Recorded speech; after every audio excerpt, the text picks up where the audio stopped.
तेज बुखार से 70 साल की रमा का शरीर जल रहा था। उसके चेहरे पर पड़ी झुर्रियों में उसकी उम्र तो दिखती ही थी, लेकिन उसका दर्द भी उन झुर्रियों से बाहर झांक रहा था। लेकिन फिर भी वो पूरे मन से खाना बनाने में लगी हुई थी। तभी सलोनी रसोई घर में आई और रमा से गुस्से में पूछा, अरे खाना बना रही हो कि 3 घंटे की फिल्म बना रही हो?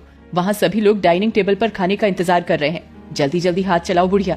रमा ने सलोनी की ओर डरते डरते देखा और धीमे से कहा, बस हो ही गया है, खाना लेकर आ रही हूँ। खाना बनाने के बाद उसने डाइनिंग टेबल पर अपने कांपते हाथों से खाना लगाया। टेबल पर रमन, आकाश और विनोद बैठे थे। रमन की पत्नी सलोनी, आकाश की पत्नी रेशमा और विनोद की पत्नी नंदिनी भी उनके साथ ही बैठे थे। लेकिन जैसे ही पहला निवाला रमन ने मुंह में डाला, उसने खाना उगल दिया और रमा पर चिल्लाते हुए बोला, ये क्या घास फूस बना दिया है? एक काम भी तुमसे ठीक से नहीं होता है। कितनी बार कहा कि गोभी की सब्जी मत बनाओ। सलोनी क्या यार, एक टाइम तो ठीक से खाना खिला दिया करो। हम सब ने कहा था ना कि शाम को अंडा करी बनाना। वो अंडा नहीं था इसलिए। अरे अंडा घर में नहीं था, लेकिन दुकान में तो था ना, या वो वहाँ से भी खत्म हो गया?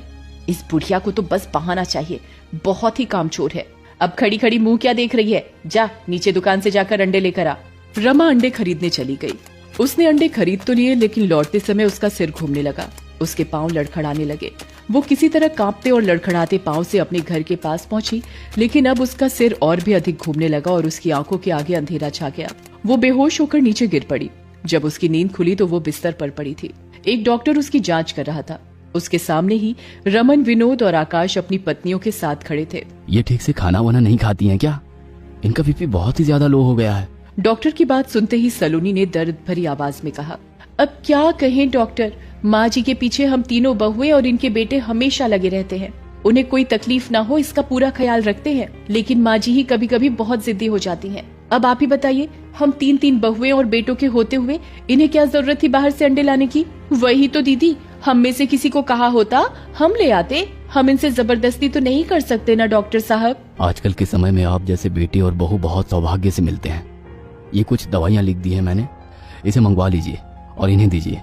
इससे इनका बुखार भी उतर जाएगा और बीपी भी नॉर्मल हो जाएगा। रमा के पति श्याम नारायण की मृत्यु के बाद उसका जीवन तो बिल्कुल नरक हो गया था। कहने को तो उसके 3 बेटे और बहुएं हैं, लेकिन वो सभी उनसे किसी जानवर की तरह व्यवहार करते हैं। ना तो वो उन्हें ठीक से खाना देते हैं और ना ही पीना। ऊपर से हर समय जली कटी बातें उन्हें सभी से सुननी पड़ती। डॉक्टर के जाते ही उनकी बहुओं ने फिर से उन्हें जली कटी सुनाना शुरू कर दिया। क्यों री बुढ़िया, तू कितनी कामचोर है रे? तरह तरह से बहाने ढूंढती रहती है कि तुम्हें काम ना करना पड़े। देख माँ, डॉक्टर भले ही तेरे झांसे में आ जाए, लेकिन हम नहीं आने वाले। मैं तो तंग आ गई हूँ इनके नाटकों से। इन्हें तो किसी सीरियल में एक्टर होना चाहिए। ए बुढ़िया, अब बैठी बैठी हमारा मुंह क्या देख रही है? अंडे तो तुमने सारे गिराकर फोड़ दिए और हम तुम्हें फिर से बाहर भेज भी नहीं सकते, इसलिए जा किचन में और कुछ तो ढंग का बना हमारे लिए। रमा की तबीयत बहुत ही खराब थी। उसने कराहते हुए कहा, बहू मेरी तबीयत बिल्कुल ठीक नहीं लग रही है। अभी भी मुझे चक्कर आ रहे हैं, मेरे हाथ पांव भी कांप रहे हैं। आज भर मुझ पर दया कर देना, तबीयत ठीक हो जाएगी तो सारा काम कर दूंगी। आकाश, देख रहे हो ना अपनी माँ की महारानियों वाली हरकत? अजीब बेशर्म है ये। इनके बच्चे भूखे हैं और इनको नींद आ रही है। ये ऐसे नहीं मानेंगी। सलोनी दीदी, इनका इलाज हम तीनों को ही करना होगा। ये कहकर उन तीनों ने रमा को जबरदस्ती खींचकर बिस्तर से उठाया। रमा की आंखें खुल नहीं रही थी। सलोनी ने ये देखा तो रमा को खींचकर एक थप्पड़ मारा। नंदिनी और रेशमा भी कहाँ पीछे रहने वाली थी। वे भी अपनी माँ समान सास को पीटने लगी। और दुर्भाग्य की बात, रमा के तीनों सगे बेटे बेशर्मों की तरह अपनी माँ की पिटाई देखते रहे। रमा किसी तरह रसोई में गई और काम करने लगी, लेकिन उनके हाथों में ताकत ही नहीं थी। वो प्लेटें निकाल रही थी कि एक प्लेट उनके हाथ से छूट गई और नीचे गिरकर टूट गई। ये सुनकर तीनों बहुएं भागी भागी किचन में आई। अरे दीदी, ये देखो, बुढ़िया को काम के लिए कहा तो ये प्लेटें तोड़ने लगी, ताकि हम इन्हें काम करने को नहीं कहें। मैंने तो आज तक इतनी शातिर बुढ़िया नहीं देखी है।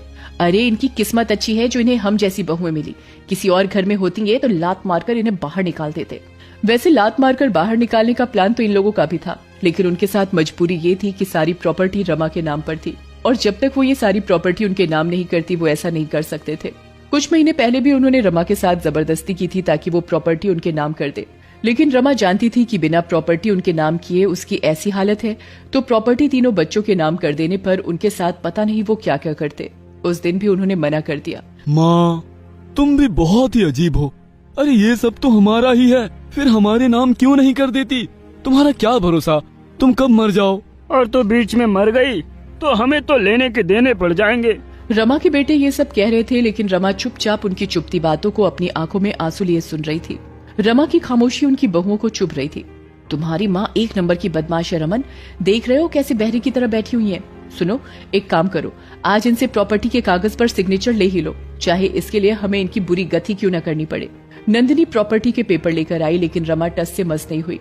उन लोगों ने उनके साथ बहुत जबरदस्ती की, लेकिन रमा ने साफ साफ कह दिया, मैं साइन नहीं करूंगी, नहीं करूंगी, नहीं करूंगी।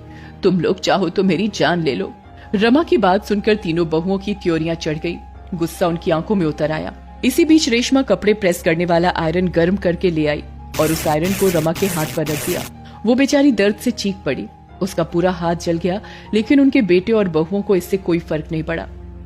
उन जालिमों ने उस हालत में भी उनसे काम करवाना बंद नहीं किया। एक दिन तो हद हो गई। रमा घर में पोछा लगा रही थी, तभी नंदिनी ने उससे कहा, ए बुढ़िया, जरा काम में तेजी ला, ये क्या कछुए की तरह हाथ चला रही है, और पोछा मारकर जरा मेरे पास आ, मेरे पैरों में बहुत दर्द हो रहा है, उसे दबा दे। जिन बहुओं को अपनी सास की सेवा करनी चाहिए थी, वो उनसे पांव दबवा रही थी, खाने के नाम पर बासी खाना दे रही थी। दिन भर रमा के हिस्से में या तो काम आता या अपने बेटे और बहुओं की गालियां। आखिरकार एक दिन रमा का भी सब्र जवाब दे गया और वो एक रात घर छोड़कर चली गई। सुबह सुबह जब उनके बेटों और बहुओं को इस बात का पता लगा तो हड़कंप मच गया। उन्हें डर लगने लगा कि कहीं उनकी माँ उनकी शिकायत पुलिस में ना कर दे। मुझे तो बहुत डर लग रहा है, कहीं ये बुढ़िया हमें फंसा न दे। अरे तुम चिंता मत करो, मेरे दिमाग में एक प्लान है। विनोद ने वो प्लान सबको बताया। उसके बाद वे सभी पुलिस स्टेशन पहुंचे और वहां रोते रोते बताया कि इंस्पेक्टर साहब, हमारा तो रो रो कर बुरा हाल है, पता नहीं माँ जी हमें कहाँ छोड़कर चली गई। इंस्पेक्टर साहब, हमारी माँ की मानसिक हालत ठीक नहीं है, आप प्लीज उन्हें ढूंढे, नहीं तो हम अपनी माँ के बिना मर जाएंगे।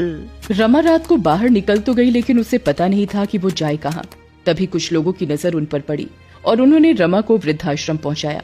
रमा 4-5 दिन वहां बहुत सुकून से रही, लेकिन छठे दिन पुलिस ने रमा का पता लगा लिया और वो रमा को लेने पहुंच गई। मुझे फिर से वहां मत भेजिए इंस्पेक्टर साहब, वो जगह नरक है, नरक। मुझे वहां मत भेजिए, भगवान के लिए मुझे वहां मत भेजिए। लेकिन इंस्पेक्टर ने रमा की बातों पर ज्यादा ध्यान नहीं दिया, क्योंकि उसे तो बताया गया था कि रमा की मानसिक हालत ठीक नहीं है। इंस्पेक्टर ने रमा को उसके घर वालों को सौंप दिया।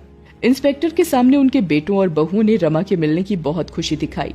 माँ जी, आप कहाँ चली गई थी? आपके बिना देखिए हमारा घर कितना सूना हो गया था, हमारे गले से तो निवाला तक नहीं उतर रहा था। इंस्पेक्टर रमा को उनके घर वालों को सौंप कर चला गया। उसके जाते ही रमा की बहुएं और बेटे उस पर टूट पड़े। आज चाहे कुछ भी हो जाए, इस बुढ़िया से प्रॉपर्टी के कागज पर सिग्नेचर करवा कर ही हम दम लेंगे और उसके बाद इसे मारकर कहीं फेंक देंगे। उसके बाद उन्होंने फिर से रमा से जबरदस्ती शुरू कर दी और उसे मारने लगे।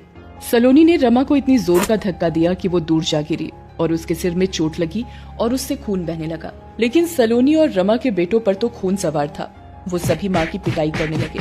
तभी उनके दरवाजे की घंटी बजी। वे सभी डर गए कि पता नहीं कौन है दरवाजे पर। उन्होंने रमा को एक कमरे में बंद किया और दरवाजा खोला। दरवाजे पर वही इंस्पेक्टर लेडीज पुलिस के साथ खड़ा था। इंस्पेक्टर साहब, आप यहाँ? माँ जी कहाँ है? माँ जी, वो। तभी इंस्पेक्टर को रमा के कराहने की आवाज सुनाई दी। उसने कमरे का दरवाजा खोला और वहाँ से रमा को निकाला। माँ जी, अब आपको चिंता करने की कोई जरूरत नहीं है, अब मैं आ गया हूँ और मुझे सारी असलियत का पता लग गया है। इंस्पेक्टर साहब, आप गलत समझ रहे हैं, माँ जी की दिमाग की हालत ठीक नहीं है, इन्होंने खुद अपना सिर फोड़ लिया और खुद को कमरे में बंद कर लिया। उसकी बात सुनकर लेडीज पुलिस ने सलोनी को जोर का थप्पड़ मारा, वो दूर जा गिरी। ये देखकर रेशमा, नंदिनी और रमा के तीनों बेटों की हालत खराब हो गई। तुम सब लोग पापी हो, पापी। जिस माँ ने तुम्हें जन्म दिया उसके साथ इतना बुरा व्यवहार, अरे तुम लोगों को तो नरक में भी जगह नहीं मिलेगी। इंस्पेक्टर ने उन सभी को जेल भेज दिया। रमा देवी ने अपनी सारी संपत्ति वृद्धाश्रम को दान कर दी।